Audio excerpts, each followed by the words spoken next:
Hello guys, welcome back to my channel. আজকে আমি চলে আসছি ঢাকা শাঁখারী বাজার। এখানে কিন্তু দুর্গাপূজা উৎসবের জন্য কিছুদিন পরেই কিন্তু দুর্গাপূজা।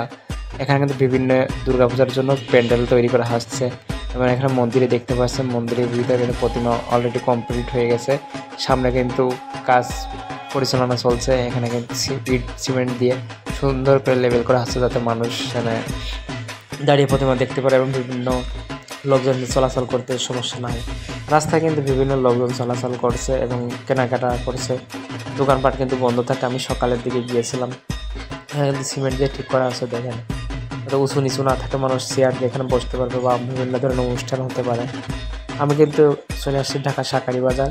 আপনারা কিন্তু চলে আসবেন। এখানে পূজা হয় 10 থেকে 15টা প্লাস পূজা হয়। এখানে এক জায়গায় অনেকগুলো পূজা হয়, কারণে কিন্তু অনেক ভিড় হয় সন্ধ্যার পর থেকেই। এখানে কিন্তু শনি মন্দির পাশে কিন্তু দেখতে পাচ্ছেন বিভিন্ন তাঁবুটা নিয়ে এবং প্যান্ডেল করা হয়েছে। এগুলো কিন্তু দোকান, কসমেটিকের দোকান এবং চুরিমালার দোকান বসবে। পাশে কিন্তু একটা প্রতিমা আছে, এখানে কিন্তু প্রতিমা নিয়ে আসা হবে এবং মন্দিরটা পরে করা হয়েছে, প্রতিমা পরে নিয়ে আসবে। আর দুই পাশে কিন্তু দেখতে পাচ্ছেন কত বড় হচ্ছে দোকানের জন্য লাইন দিছে। এখানে কিন্তু অগ্রিম টাকা দিয়ে আমার টিকিট নিয়ে তারপরে এখানে দোকান দিতে হয়। তারপরে দেখতে পাচ্ছেন এখানে একটা মন্দির, এখানে প্রতিমা আসবে এবং সামনে অনুষ্ঠান হবে, সেসব প্যান্ডেল করা হয়েছে দেখতে পাচ্ছেন।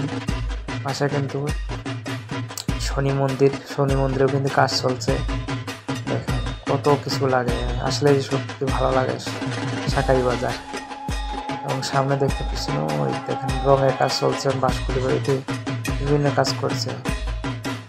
এবং আপনারা অবশ্যই আসবেন ঢাকা শাঁখারী বাজার, অনেক পুরানো ঐতিহ্যবাহী। এখানে বিভিন্ন ধরনের কাজকর্ম করা হয়ে থাকে, ধর্মীয় অনুষ্ঠান এবং বিভিন্ন কিছু জিনিস কিনতে পারবেন এখানে আমাদের পছন্দ মতো।